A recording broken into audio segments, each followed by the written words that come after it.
Bismillahirrahmanirrahim. Assalamualaikum warahmatullahi wabarakatuh.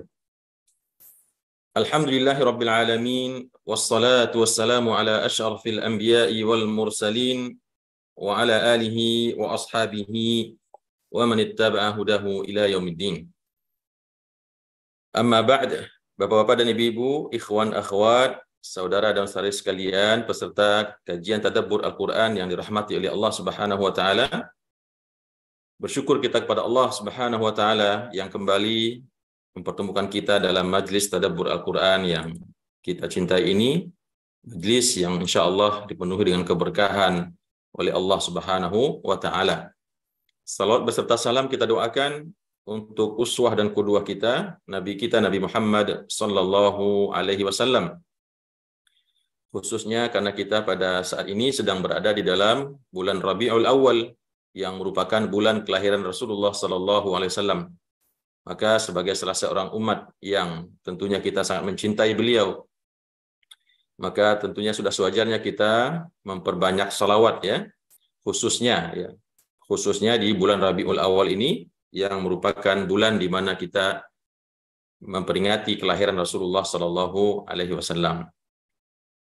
Bapak dan Ibu rahimakumullah, pagi ini kita akan kembali melanjutkan kajian tadabbur Al-Qur'an kita yang akan memasuki pembahasan surah Ali Imran ayat 166 insyaallah sampai 173. A'udzubillahi minasyaitonirrajim. Bismillahirrahmanirrahim.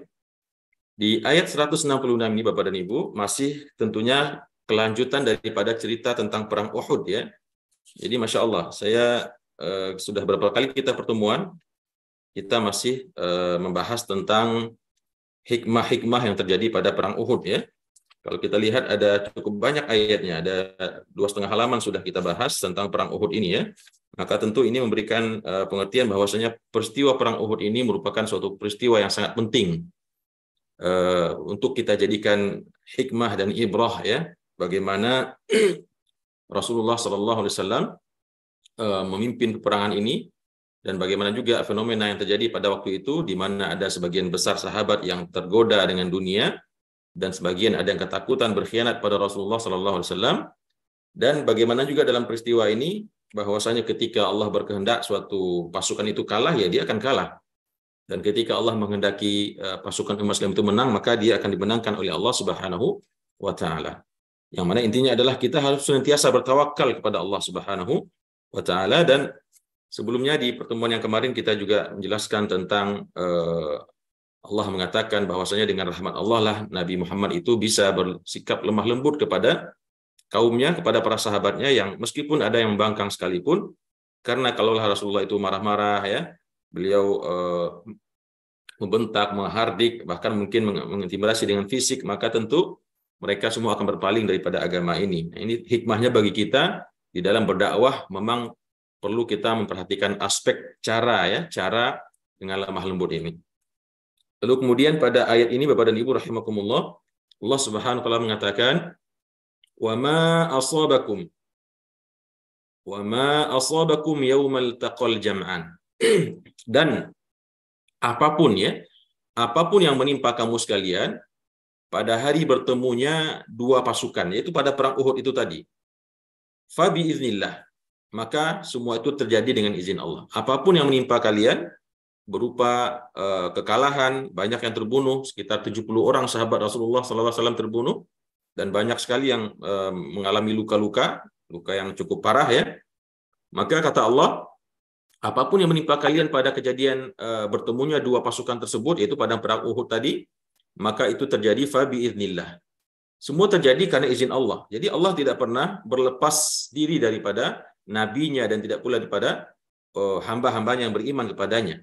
Tapi semua Allah biarkan terjadi dengan izinnya untuk suatu hikmah yang lebih besar, untuk meneguhkan kembali hati daripada pengikut Nabi Muhammad SAW, untuk memperkokoh dan memperkuat ketawakalan mereka kepada Allah Subhanahu wa taala, dan untuk nanti kita lihat di ayat berikutnya agar Allah mengetahui siapa yang betul-betul imannya, siapa yang ikhlas imannya, dan siapa yang ternyata dalam keimanan itu masih terdapat kemunafikan.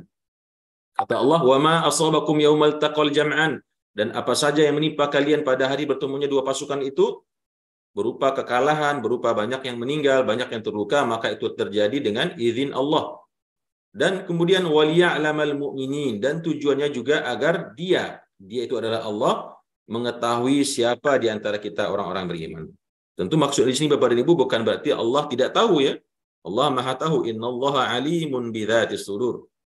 Ya Allah nggak perlu pakai menguji dengan cara begini. Allah tahu di lubuk hati kita masing-masing siapa yang imannya benar-benar kepada Allah, atau siapa yang benarnya masih bercampur bau dengan hubbud dunia atau kemunafikan, maka Allah Maha tahu sebetulnya. Namun Allah ingin memperlihatkan kepada kita tentunya, kepada Rasulullah SAW dan kepada orang-orang beriman, agar terlihat siapa yang betul-betul imannya, yang patuh kepada perintah Rasulullah SAW, meskipun ada godaan harta rampasan perang sekalipun, karena mereka sudah mengatakan sami'na wa ata'na kepada Rasulullah, maka mereka tidak berpaling, tidak terperdaya dengan harta rampasan perang tersebut. Agar Allah mengetahui siapa orang yang benar keimanannya, meskipun dalam keadaan terluka melihat pasukan muslimin telah kalah dan ada yang mendengar Rasulullah telah meninggal, namun karena seseorang itu telah beriman kepada Allah dan Rasulnya, maka dia tidak bergeming sedikit pun, bahkan dia terus berjuang bagaikan banteng terluka ya, sampai menemui kesyahidan. Jadi tidak berpikir kalah, tidak berpikir mundur, tidak berpikir mencari damai, tetapi terus berjuang sampai darah penghabisan. Nah, tentunya mental seperti ini yang dibutuhkan dalam perjuangan Bapak dan Ibu. Dan kalaulah bukan karena mental perjuangan seperti ini yang dimiliki oleh kakek kita, nenek kita, ya buyut kita yang berjuang memerdekakan bangsa kita ini, yang tentunya mereka pasti terinspirasi oleh Al-Quranul Karim, terinspirasi oleh perang Uhud ini juga terutama, sehingga dengan perbekalan persenjataan yang sangat minim, dengan babu runcing saja mereka bisa memenangkan pertempuran dengan penjajah Belanda pada waktu itu. Lalu kemudian kata Allah, waliya'lamal ladzina nafaqu, ya, untuk agar Allah mengetahui siapa di antara pasukan Nabi Muhammad itu yang orang-orang munafik di situ, orang-orang yang menyimpan kemunafikan di dalam hatinya, yaitu orang-orang yang berpaling pulang ke Madinah dan menyerukan kepada orang lain untuk menyerah pulang ke Madinah, yaitu kelompok atau komplotan Abdullah bin Ubay bin Salul, ya, salah seorang pengikut Nabi Muhammad tadinya yang telah beriman kepada Nabi Muhammad, tapi ternyata dia masih menyimpan, bukan masih lagi ya, menyimpan kemunafikan yang besar di dalam hatinya, sehingga dia yang sebelum perang Uhud ini terjadi, dia berhasil membuat sekitar 300, sepertiga daripada pasukan Nabi Muhammad SAW dibujuk atau dipengaruhi untuk kembali ke Madinah, membatalkan untuk ikut berperang bersama Rasulullah Sallallahu Alaihi Wasallam. Waliya'lamal ladzina nafaqu, agar Allah mengetahui dengan kekalahan tersebut, dengan banyak yang terbunuh, yang terluka tersebut, agar Allah melihat siapa di antara umat Nabi Muhammad atau pengikut Nabi Muhammad pada saat itu yang masih memiliki sifat kemunafikan. Waqila lahum ta'alu, yaitu orang munafik itu orang-orang yang jika dikatakan kepada mereka, yaitu orang munafik daripada kalangan pasukan Nabi Muhammad itu, waqila lahum, orang-orang yang jika dikatakan kepada mereka, ta'alu, marilah, ayo, qatilu fi sabilillah, berperanglah kalian di jalan Allah, awidfa'u, atau bertahanlah. Artinya kalau tidak mau berperang langsung di garda terdepan, minimal jangan mundur. Jangan mundur membelakangi pasukan kembali ke Madinah, tetap berada di posisi masing-masing agar musuh tetap gentar melihat jumlah pasukan muslimin yang cukup signifikan, begitu ya. Demikian dikatakan dalam ayat ini. Waqila lahum ta'alu, yaitu orang-orang munafik ini kalau dikatakan kepada mereka, ta'alu qatilu fi sabilillah, marilah ayo berperang di jalan Allah, bantu pasukan Nabi Muhammad SAW, atau paling tidak pertahankanlah, ya, tetap bertahan di posisi masing-masing sehingga pasukan umat Nabi Muhammad terlihat tetap cukup banyak dalam pandangan orang-orang kafir. Tapi apa yang mereka jawab Bapak dan Ibu rahimakumullah? Qalu, mereka berkata, mereka menjawab, lau na'lamu qitalan lattaba'nakum. Ya, nggak tanggung-tanggung mereka ini mengejek Rasulullah SAW dan para pengikutnya yang setia. Mereka mengatakan, Lau na'lamu qitalan lattaba'nakum. Kalau kami mengetahui ada peperangan yang akan terjadi dengan pasukan musuh, maka tentu kami akan mengikuti kalian. Jadi dia melihat remeh situasi yang terjadi pada waktu itu. Mereka mengatakan, wah ini nggak ada perang, kan dia bilang itu. Tidak ada perang, situasi aman-aman saja. Kenapa kita harus keluar dari rumah membawa persenjataan? Ya, mereka melihat tidak ada peperangan. Nah, begitulah sifat orang munafik. Mereka berkata demikian, qalu law na'lamu qitalan lattaba'nakum. Kalaulah kami tahu ada peperangan, jadi sok berani begitu. Kalau ada perang pasti kami akan berperang, padahal mereka tahu ada peperangan ya. Nah, maka kata Allah, hum lil kufri yauma idzin aqrabu minhum lil iman. Mereka itu orang-orang munafik ini yang kalau diajak berperang atau bertahan dalam pasukan Rasulullah, mereka mengatakan, kalau memang benar ada perang kami akan bertahan, tapi tidak ada perang. Ini memang suatu ucapan dari mereka yang sangat menyakitkan Rasulullah SAW dan pasukannya dan pengikutnya yang setia ya. Padahal sudah tahu-tahu ada perang, sudah disampaikan, bahkan sudah terjadi pemulaan peperangan tersebut, namun mereka mau mundur ke Madinah ya.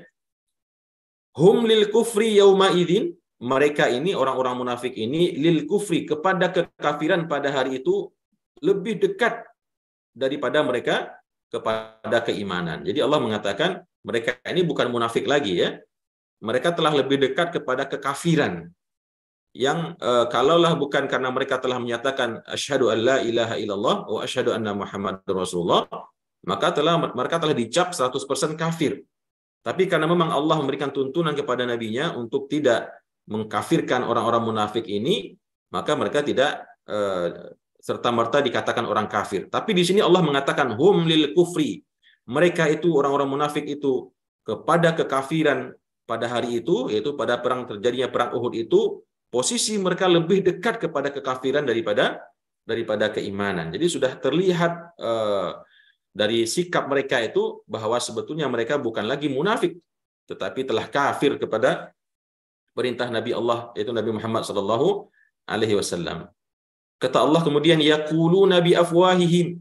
Mereka itu mengatakan dengan mulut-mulut mereka, ma laisa fi qulubihim.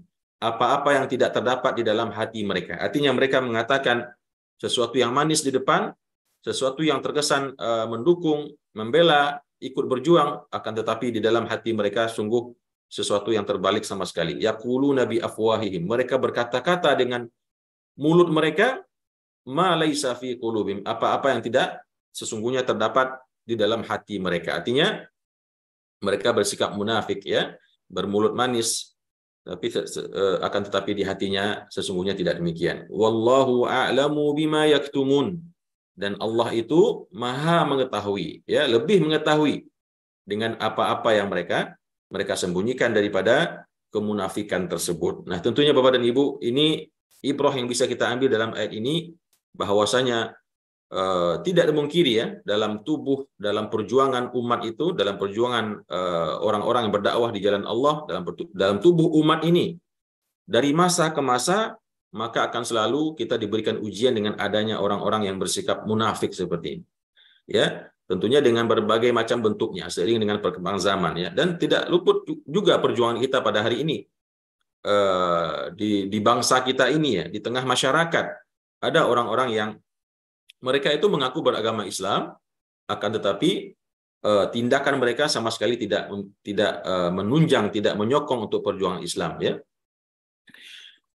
Kemudian Bapak dan Ibu rahimakumullah, alladzina qalu, dalam ayat berikutnya Allah mengatakan alladzina qalu li ikhwanihim, yaitu masih tentang sifat orang munafik tadi ya. Alladzina qalu li ikhwanihim, yaitu orang-orang yang berkata kepada saudara-saudara mereka, kepada teman-teman mereka ya, sahabat-sahabat mereka. Ikhwan di sini tidak mesti saudara kandung, yaitu orang-orang munafik itu berkata kepada saudara-saudara mereka, tetangga mereka, sahabat mereka ya, kerabat mereka. Alladzina qalu li ikhwanihim wa qa'adu, dan mereka tidak berperang kepada orang-orang yang tidak berperang. Jadi orang munafik ini berkata kepada 300 orang tadi yang sudah keluar dari rumahnya, telah hampir sampai di Bukit Uhud, namun akhirnya batal ikut berperang, sejumlah 300 orang, pasukan Nabi Muhammad 1000 ya, yang batal berperang 300, sepertiga karena propaganda orang munafik yang dipimpin oleh Abdullah bin Ubay bin Salul tadi. Mereka berkata kepada teman-teman mereka, dan begitu juga kepada mereka yang tidak pergi berperang, yang ada di kota Madinah, apa kata mereka? Lau ata'una ma qutilu. Jikalaulah mereka itu mematuhi kita, maka mereka tidak akan mati terbunuh. Mereka mencemooh sahabat-sahabat Rasulullah yang mendapatkan kesyahidan, terbunuh di Jabal Uhud karena pengkhianatan sebagian pengikut Nabi Muhammad yang lain, ya, yang berada di Bukit Rumah, yang mengejar harta rampasan perang. Lalu yang orang 300 ini setelah pulang ke Madinah, mereka berbisik-bisik, berbicara kepada orang-orang yang ada di Madinah dan kepada sesama mereka. Apa mereka katakan? Lihatlah ya kebodohan mereka, ya ketololan mereka si Muhammad itu dan pengikutnya. Lau ata'una ma qutilu, kalaulah mereka kemarin itu mematuhi kita, artinya menerima ajakan kita untuk tidak usah berperang, ya, ma qutilu, mereka tidak akan mati terbunuh. Ya, demikian ucapan yang sangat menyakitkan tentunya kalau didengar oleh pasukan kelompok sahabat Rasulullah SAW yang telah berperang dan sampai menjumpai mati syahid dan terluka, ya. Lalu kata Nabi Muhammad SAW, kata Allah kepada Nabi Muhammad, "Qul, katakanlah wahai Muhammad kepada mereka, fadra'u an anfusikumul maut." Kalau seandainya memang kalian mengatakan, oh, seandainya si Muhammad itu sallallahu alaihi wasallam dan para sahabatnya itu tidak berperang di Uhud, ya, tentu mereka tidak akan mati. Ya, seakan-akan mereka mengatakan mereka bisa menghindari kematian dengan sesuka mereka. Ya. Maka katakanlah wahai Muhammad, fadra'u, maka cobalah tolak. Cobalah tolak an anfusikumul mauta, dari diri kalian kematian, in kuntum shadiqin. Ya, kalau bicara mati, mau ke medan perang, mau tidak berperang, mau di rumah saja, ya, mau dalam selimut, dimanapun kalau ajal telah datang kita akan mati. Maka Allah mengatakan kepada Nabi Muhammad, katakan kepada mereka, orang-orang munafik itu, yang mereka mengatakan kalaulah Muhammad dan para teman-temannya itu tidak pergi ke Bukit Uhud, tentunya mereka tidak akan terbunuh, kata mereka, kan? Maka hal ini sampai ke telinga Rasulullah Sallallahu Alaihi Wasallam, dan Allah menurunkan ayat ini untuk membalas perkataan mereka itu dengan mengatakan, fadra'u an anfusikumul mauta, maka tolaklah dari diri kalian wahai orang-orang munafik kematian, in kuntum shadiqin, kalau seandainya memang kalian orang-orang yang benar. Artinya kalau nanti kematian datang, kalian lagi naik onta kalian, naik keledai kalian, lagi mencangkul di sawah kalian, atau lagi tidur bahkan di tempat tidur kalian, atau lagi bersama istri kalian, coba begitu kematian itu datang kepada kalian, coba ditolak. Kalau seandainya kalian benar mengatakan kematian itu bisa kalian tolak dengan tidak ikut berperang. Ya. Nah, ini tentu cara bagaimana Allah mengajarkan kepada Nabi Muhammad SAW untuk berjidal, ya, berdebat atau membalas perkataan orang-orang munafik ini. Kemudian Bapak dan Ibu rahimakumullah, di ayat berikutnya Allah mengatakan, wala tahsabannalladzina qutilu fi sabilillah, dan jangan sekali-kali, ya, ada nun taukid di sini, ya, dan janganlah kamu mengira sekalipun, jangan sekali-kali kamu mengira, tidak boleh sekalipun kita mengira. Mengira apa maksudnya? Alladzina qutilu, bahwasanya orang-orang yang mati terbunuh fi sabilillah, di medan juang, di jalan Allah, fi sabilillah amwata, mereka itu telah mati. Ya, jadi jangan sekali-kali kita mengira bahwasanya kalau ada orang mati di medan jihad, di medan peperangan, ya, baik pada zaman dahulu, pada zaman Rasulullah, pada perang Uhud, perang Badar, dan semua peperangan, begitu juga dalam perjalanan waktu, ya, di mana terjadi perang antara umat Islam dan orang-orang kafir, begitu juga dalam zaman perjuangan kita, kakek nenek kita dalam mengusir penjajah, yang itu juga merupakan jihad fisabilillah. Maka jangan sekali-kali kita mengira bahwasanya orang-orang yang terbunuh dalam perang tersebut mereka itu telah mati. Amwata. Ya, jangan sekali-kali kita mengira mereka itu telah mati. Bal ahya'un, bahkan mereka itu hidup, kata Allah. Bal ahya'un inda rabbihim yurzaqun. Bahkan mereka itu hidup di sisi Tuhan mereka dalam keadaan mendapatkan rezeki. Nah, di sini bagaimana kita memahami Bapak dan Ibu? Kalau orang-orang mati biasa yang bukan mati syahid, Maka ketika sampai ajalnya dan rohnya telah keluar dari badannya, maka dia kembali ke alamul arwah, ya, ke alam arwah. Di situ dia berkumpul, ya, sesuai dengan tingkah lakunya di dunia, sesuai dengan perbuatan dan perangainya di dunia. Kalaulah dia orang-orang baik-baik, orang soleh, orang beriman, orang yang taat beribadah, maka dia akan dikumpulkan oleh Allah dengan arwahnya orang yang baik-baik, ya, arwah ibunya, kakeknya, neneknya, semua orang-orang yang pernah dia cintai di dunia yang baik-baik. Nah, demikian dijelaskan, ya, bahwasanya ketika kita meninggal, bahkan ketika kita hidup, di saat kita tidur sekalipun, yang namanya orang hidup itu, Bapak dan Ibu, ketika dia tidur, rohnya dicabut oleh Allah ternyata, ya. Rohnya dikeluarkan dari tubuhnya, tapi tidak sampai membuat dia mati, ya. Rohnya dicabut, dikeluarkan dari jasadnya, dikumpulkan di alamul arwah pada malam hari itu. Makanya kadang-kadang kita bermimpi berjumpa dengan ibu kita, ayah kita yang telah meninggal, kakek, nenek, dan lain sebagainya. Karena memang pada hakikatnya roh kita pada malam hari itu dicabut dari tubuh kita dan dikumpulkan di alamul arwah. Adapun orang-orang yang mati syahid, maka tentu mereka mendapatkan perlakuan yang istimewa. Ya, di dalam tafsir At-Tabari dijelaskan orang-orang yang mati syahid ini, roh mereka itu Allah jadikan seperti burung, burung apa ya? Burung yang indah itu apa namanya? Burung merak, ya. Burung merak yang indah, bulunya berwarna hijau, gemerlap, dan kemudian burung tersebut terbang di taman-taman surganya Allah Subhanahu wa taala. Meskipun memang belum sampai masuk ke dalam surga itu, ya, belum dihisab tentunya, belum saatnya masuk surga, akan tetapi dia telah diberikan kenikmatan oleh Allah Subhanahu wa taala. Ada yang menjelaskan bahwasanya kenikmatan itu dalam bentuk setiap hari dia diberikan melihat apa balasan pahala yang Allah akan berikan kepada mereka di surga mereka nanti yang akan mereka masuki, ya. Tentunya melihat kenikmatan surga saja tentu itu sudah suatu rezeki, ya, suatu nikmat yang dirasakan oleh seseorang yang telah meninggal.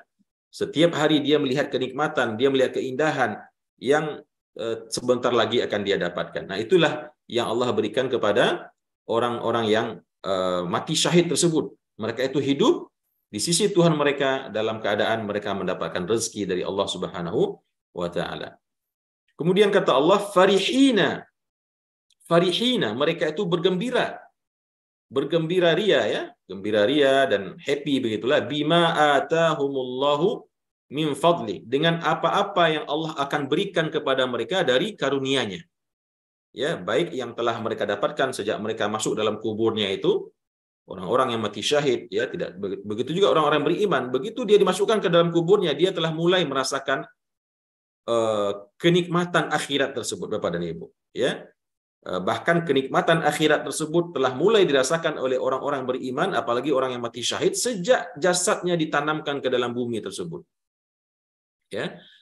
Wa farihina bima atahumullahu min fadli. Mereka bergembira, ya, dengan riang gembira melihat apa-apa yang Allah berikan kepada mereka dari karunia-Nya, yaitu berupa kenikmatan yang akan segera mereka dapatkan atas kesyahidan mereka berjuang fisabilillah.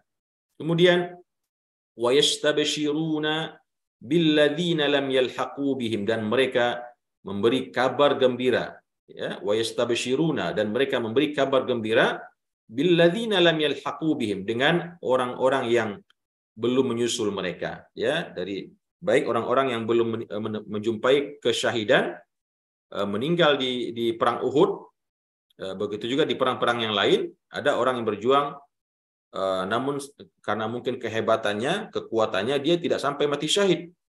Ya, seperti Ali bin Abi Thalib yang banyak mengikuti peperangan tapi tidak sampai mati syahid. Begitu juga dengan Umar bin Khattab yang begitu banyak peperangan diikuti, namun beliau malah mati terbunuh sedang sholat, ya, dan itu juga kesyahidan, ya. Tapi yang kita maksud di sini orang-orang yang syahid persis di medan peperangan. Maka orang-orang yang menemui kesyahidan itu memberikan kabar gembira kepada orang-orang yang menyusul mereka. Setelah mereka tentunya alla khaufun alaihim wala hum yahzanun, bahwasanya tidak ada ketakutan bagi mereka dan tidak ada pula kesedihan di dalam hati mereka. Yaitu orang-orang yang belum mati syahid ini, Bapak dan Ibu, mereka dibisikkan oleh saudara-saudara mereka, ya. Ada yang mengatakan mereka datang dalam mimpi memberikan cerita tentang bagaimana indahnya, nikmatnya apa yang mereka dapatkan setelah mereka menjumpai kesyahidan. Ada yang mengatakan ini diceritakan dalam Al-Quran, sehingga mereka membaca kenikmatan mati syahid tersebut melalui ayat-ayat Allah yang diturunkan kepada Nabi Muhammad yang bercerita tentang kenikmatan dan keindahan balasan yang Allah siapkan untuk orang-orang yang mati syahid berjuang di jalan Allah, yaitu yang mereka simpulkan dalam satu kata, alla khaufun alaihim, bahwasanya tidak ada rasa takut sedikit pun. Ya, takut di sini tentu terjadi untuk sesuatu yang akan datang. Kalau takut biasanya menghadapi sesuatu yang akan terjadi, ya. Kemudian walahum yahzanun, dan tidak ada pula perasaan sedih. Sedih biasanya berhubungan dengan hal-hal yang telah berlalu, ya.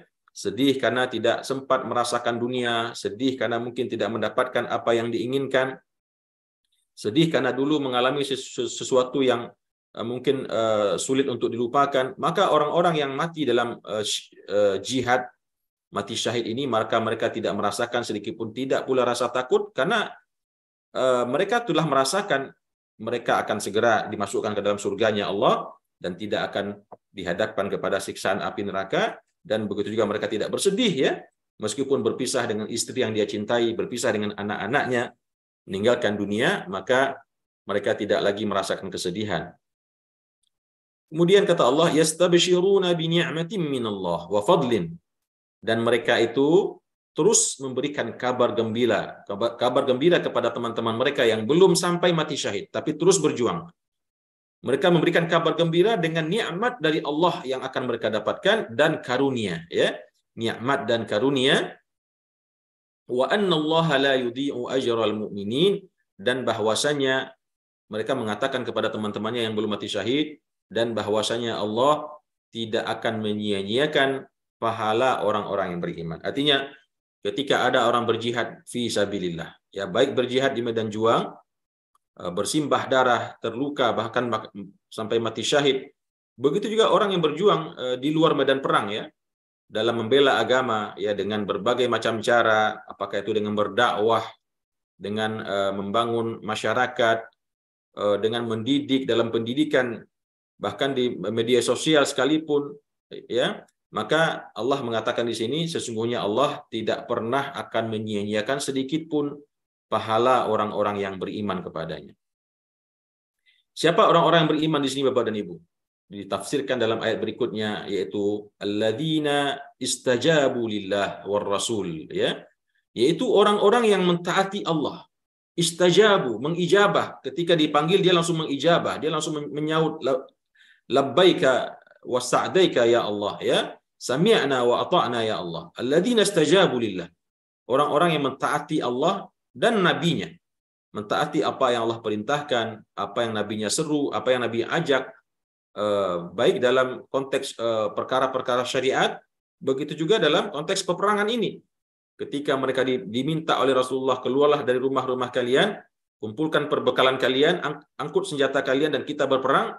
Maka inilah orang yang dikatakan alladzina istajabu lillahi war rasul, orang-orang yang mentaati panggilan Allah dan panggilan Rasulnya, min ba'di ma asabahumul qarh, setelah mereka itu ditimpa dengan luka. Kalau ayat ini kita fahami secara spesifik, tentunya yang dimaksud di sini adalah yaitu sahabat-sahabat Rasulullah SAW yang tadinya telah terluka, ya. Mereka telah terluka karena sergapan tentara Khalid bin Walid dalam perang Uhud yang membuat pasukan Nabi Muhammad kocar-kacir, banyak yang meninggal mati syahid dan banyak juga yang terluka. Bahkan Nabi Muhammad SAW juga sampai terluka. Namun ketika Nabi Muhammad mengobarkan kembali semangat mereka, ya, untuk berperang sampai titik darah penghabisan, maka orang-orang yang terluka tersebut langsung bangkit, ya, langsung bangkit kembali dengan luka yang mereka derita tersebut. Mereka mengijabah, mereka mentaati Allah dan Rasulnya, padahal mereka sedang ditimpa luka yang sangat parah, ya. Maka orang-orang inilah yang dikatakan dengan orang-orang yang beriman tadi, yaitu alladzina istajabu lillahi war rasul min ba'di ma asabahumul qarh lilladzina ahsanu minhum,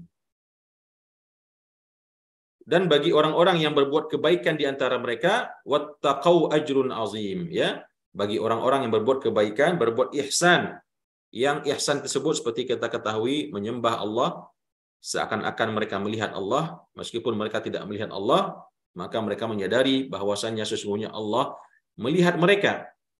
Maka bagi orang-orang yang berbuat ihsan di antara mereka dan bertakwa kepada Allah Subhanahu wa taala dengan tetap patuh dan mengikuti komando Rasulullah sallallahu alaihi wasallam dalam melanjutkan peperangan, maka Allah sediakan kepada mereka ajrun azim, pahala yang sangat besar. Lalu di ayat berikutnya masih merupakan penjelasan tentang sifat orang mukminin tadi, orang-orang mukminin yang terus berjuang bersama Rasulullah sallallahu alaihi wasallam yang tidak akan disia-siakan amal perbuatan mereka oleh Allah, yaitu alladzina qala, yaitu orang-orang yang berkata kepada mereka, alladzina qala lahumun nas.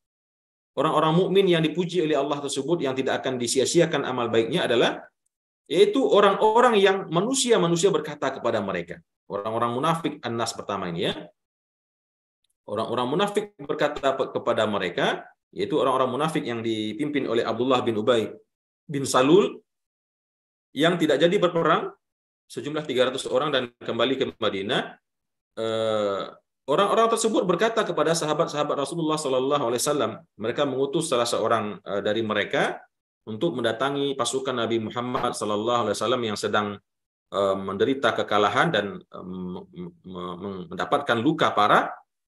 Namun karena mereka melihat Nabi Muhammad sallallahu alaihi wasallam dengan pasukan yang sudah tersisa sedikit ini, Bapak dan Ibu, langsung ingin bangkit kembali dan berjuang sampai titik darah penghabisan, maka orang-orang munafik tadi itu mengirimkan salah seorang utusan mereka ya, dari orang-orang musyrik.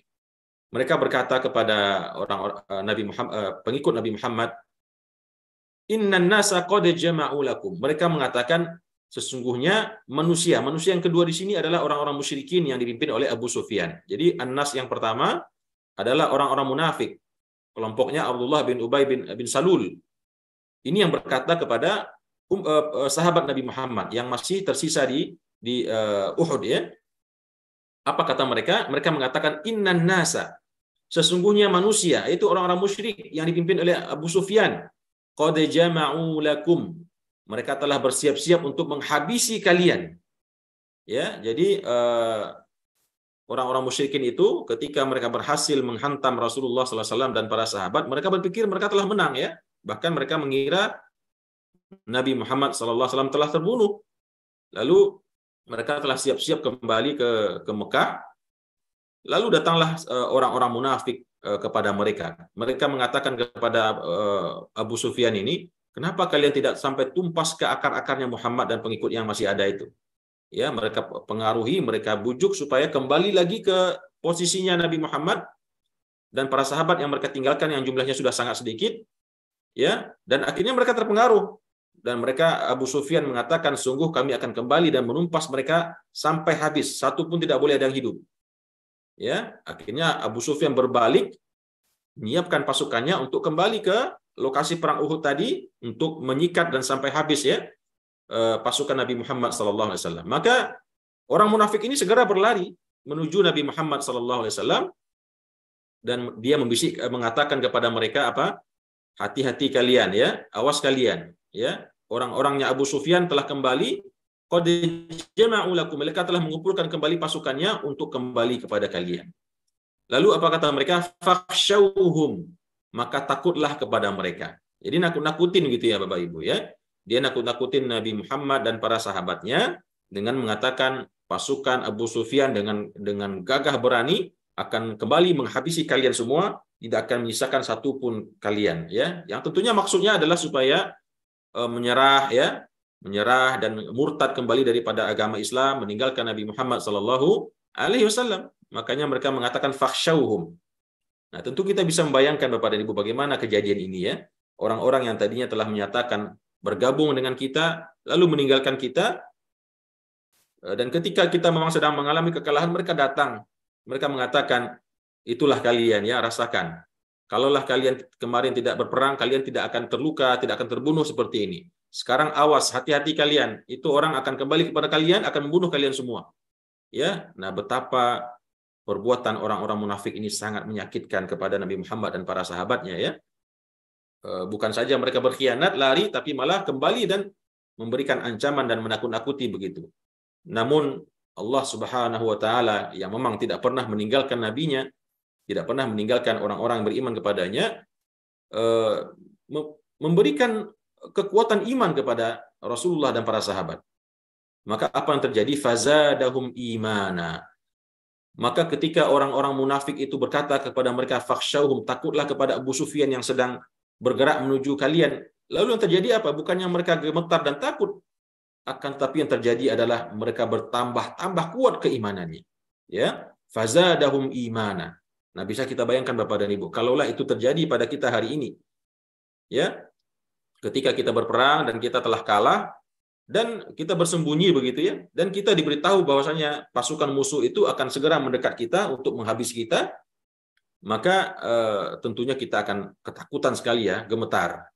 Namun beda dengan orang-orang yang mukminin tadi ya, yang tadi dikatakan di atas tadi, orang-orang mukmin itu meskipun dia ditakut-takuti sedemikian rupa oleh orang-orang munafik ini, namun yang terjadi adalah fazadahum imana, dan mereka semakin bertambah kuat imannya. Lalu setelah itu apa yang mereka katakan? Waqalu, dan orang-orang beriman itu, Rasulullah dan para sahabat yang tersisa, mereka mengatakan, apa kata mereka? Ini sebuah ungkapan yang penting untuk kita hafal Bapak dan Ibu ya. Penting sekali untuk kita hafal. Ini adalah senjatanya umat Islam. Ini adalah senjatanya hamba Allah yang beriman. Senjatanya orang-orang yang dizalimi. Tidaklah kalimat ini kita sebut dengan hati yang tulus dalam keadaan terzalimi sedemikian rupa, kecuali Allah akan mendengarnya dan akan mengabulkan apa yang kita inginkan. Yaitu mereka mengatakan hasbunallahu wa ni'mal wakil. Ya, bahkan ada yang disambung dengan ni'mal maula wa ni'man nasir ya, tapi di ayat cuma sampai hasbunallahu wa ni'mal wakil. Mereka berkata kepada orang-orang munafik itu, ya nggak apa-apa, silahkan datang saja itu si Sufyan Abu Sufyan dan pasukannya, kami menunggu di sini, kami akan berjuang sampai titik darah penghabisan. Kenapa mereka sampai sekuat itu imannya? Karena mereka mengatakan hasbunallah, cukuplah bagi kami Allah ya, yang akan melindungi kami, yang akan membela kami, yang akan memenangkan kami. Dan dialah wa ni'mal wakil, dan sebaik-baik wakil. Wakil di sini bukan pelindung saja Bapak dan Ibu. Wakil di sini berarti wakil. Wakil dalam bahasa Indonesia apa artinya? Wakil artinya orang yang kita wakilkan diri kita kepadanya untuk bertindak atas nama kita dalam semua hal yang kita inginkan. Itulah wakil ya. Maka Allah menjadi wakil kita, bukan berarti wakil duduknya di samping orang nomor 2, bukan. Karena dalam bahasa Indonesia wakil ini kadang-kadang artinya orang nomor 2 ya. Orang yang posisinya lebih rendah dari kita. Tapi tidak. Wakil dalam bahasa Al-Quran, bahasa Arab itu adalah lebih tinggi kedudukannya daripada kita. Ya, wakil itu artinya orang yang mewakili kita. Wakil rakyat. Posisinya lebih tinggi ya. Dia yang mewakili, dia yang bertindak, dia yang bertasarruf. Maka ketika seseorang telah mengatakan hasbunallahu wa ni'mal wakil, berarti dia telah menyerahkan seluruh urusannya kepada Allah. Dia tidak punya daya apapun, dia tidak punya daya dan upaya, dia telah lemah. Dia telah berada di titik yang paling lemah ya. Sehingga di situ dia mengatakan hasbunallahu wa ni'mal wakil, cukuplah bagi kami Allah sebagai penolong, dan dialah sebaik-baik tempat memberikan perwakilan, meminta perlindungan, kemenangan, dan semua hal yang mereka inginkan. Ya. Nah, mungkin Bapak dan Ibu, seperti yang tadi saya katakan, mungkin sebagian besar kita sudah sering membaca doa ini, namun kadang-kadang kita lupa ya. Kita hanya bisa mengeluh ya, bisa terus berkeluh kesah, lupa dengan kalimat ini. Nah, mudah-mudahan dengan kita mentadaburi ayat ini, kita menemukan ceritanya, maka ini menjadi senjata bagi kita ya. Dan kita bisa lihat Bapak dan Ibu, ketika kita dizalimi oleh orang ya, dalam berbagai bentuk kezaliman tersebut, dan kita tidak bisa membalasnya ya. Nah, bagaimana cara kita membalasnya? Maka kita bisa membayangkan orang tersebut dengan perbuatan jahatnya sambil mengucapkan hasbunallahu wa ni'mal wakil, atau di depan orang tersebut ucapkan ya, di saat kita ditindas, diintimidasi ya, dianiaya sedemikian rupa, ucapkan di depan wajahnya itu hasbunallahu wa ni'mal wakil, ni'mal maula wa ni'man nasir. Kalau orang-orang Arab Bapak dan Ibu, karena mereka paham konteks daripada hasbunallah wa ni'mal wakil ini, kalau kita dizalimi, begitu kita ucapkan kepada mereka hasbunallah wa ni'mal wakil, langsung gemetaran. langsung gemetaran karena dia tahu betul apa yang akan terjadi pada dirinya setelah kalimat ini diucapkan kepadanya. Ya, biasanya kalau orang Arab yang memang hatinya masih baik, begitu dia berbuat kesalahan, kezaliman, diucapkan di wajahnya hasbunallah wa ni'mal wakil, langsung berubah. Langsung dia menurun tensinya, langsung mungkin akhirnya kemudian minta maaf dan demikianlah kira-kira ya. Tidak semakin malah sombong. Karena mereka tahu betul kesaktian kalimat ini. Yang kalau benar-benar itu sebuah kezaliman, mereka pasti akan dibayar kontan oleh Allah, tunai di atas dunia. Sebelum di akhirat ketika orang yang terzalimi itu mengucapkan kalimat hasbunallahu wa ni'mal wakil. Nah, inilah Bapak dan Ibu rahimakumullah, tadabbur kita pada pagi hari ini surah Ali Imran ayat 166 sampai 173 ya, yang secara kesimpulannya bercerita tentang perang Uhud masih, dan apa yang dialami oleh Rasulullah Sallallahu Alaihi Wasallam, dan begitu juga ayat yang menyatakan bahwasanya orang-orang yang mati syahid tersebut tidaklah mati, akan tetapi mereka dalam keadaan hidup di sisi Allah Subhanahu wa Ta'ala, dan terus memberikan kabar gembira kepada orang-orang yang belum menyusul mereka yang sedang berjuang jihad di jalan Allah, tentang kenikmatan dan keutamaan yang Allah sediakan untuk orang-orang yang mati menjumpai kesyahidan di dalam berjuang untuk agama Allah ini. Mudah-mudahan beberapa tadabbur daripada ayat-ayat ini memberikan inspirasi, memberikan penyegaran untuk kita, pencerahan bahwasanya Allah Subhanahu wa Ta'ala akan selalu membersamai hamba-hambanya yang berjihad, yang berjuang untuk agamanya. Dan terakhir, kita punya senjata, ya, kalimat yang Allah ajarkan dalam Al-Quran ini, yaitu hasbunallahu wa ni'mal wakil. Demikian yang bisa saya sampaikan. Mudah-mudahan ada manfaatnya untuk Bapak dan Ibu semua, ikhwan dan akhwat. Dan terima kasih atas perhatian dan kehadirannya. Dan mohon maaf atas kekurangan penyampaian saya dan salah khilaf dalam perkataan dan ungkapan. Kita lanjutkan waktu yang tersisa dengan diskusi dan tanya jawab. Aqulu qouli hadza wa astaghfirullah li wa lakum. Wassalamualaikum warahmatullahi wabarakatuh.